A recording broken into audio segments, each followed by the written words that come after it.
Zeynul Abidin rahimehullah. Tanıyırsınız bu şəxsiyyəti. Bunu bütün dünya tanıyır.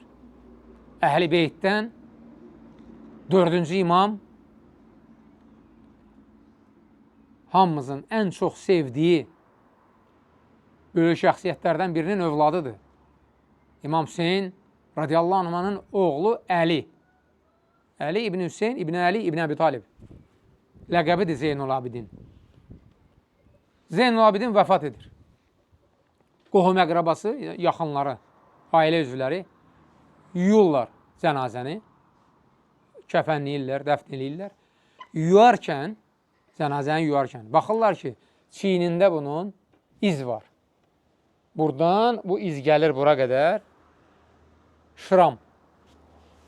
Arxadan da bura qədər.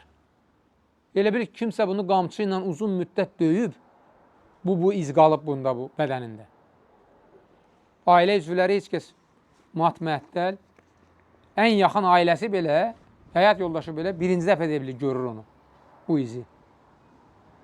Təəccüblə baxırlar ki, bu niyə belədir, kim döyüb bunu, nədən bu iz düşüb bura? Heç kəs bunu bilmir və belə də dəfn eləyirlər, gedir. Bir aydan sonra Mədinədə 100 ailə bayırda öz aralarında söhbət edir ki, uzun illərdir, ayda bir dəfə sübh namazından əvvəl kimsə gətirib qapıya bir kisə ərzaq qoyurdu. Namaza gedəndə qapını açırdıq, o ərzaqı götürürdük, bir ay bizə bəs eləyirdi. Bu ay o ərzağı bizim qapıya qoyan olmayıb. Nə məsələdir?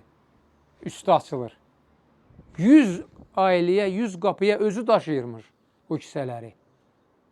Gizlində Allah rızası üçün öz sevdiyindən kasıblara yaxşılıq edirmiş. Bax, belə insanlardır ki, əsrlərdir insanlar onları yada salanda onlara rəhmət oxuyur.